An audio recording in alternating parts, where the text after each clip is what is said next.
L'oracle és un poema que recull un episodi d'infantesa d'un nano que va a buscar sang a l'escorxador.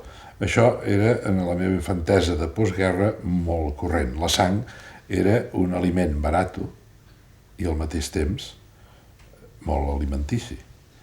I en els escorxadors de poble, sense, naturalment, cap requisits higiènics en l'època, i arribaves amb un pot, compraves sang, mataven una bèstia, et donaven la sang i te l'enduies. L'oracle. Ets tu d'infant que dus un pot i esperes en un escorxador per comprar sang.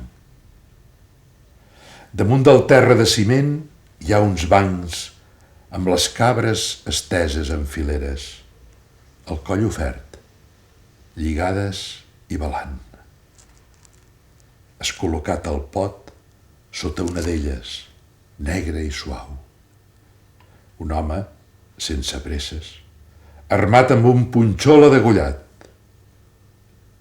Com succeïa a Delfos, el missatge del raig vermell caient a dins del pot, amb el mateix soroll que escoltes ara, va ser obscur i difícil. Has trigat 40 anys a poder-lo interpretar. Ho estàs fent ara, mentre es pixa sang.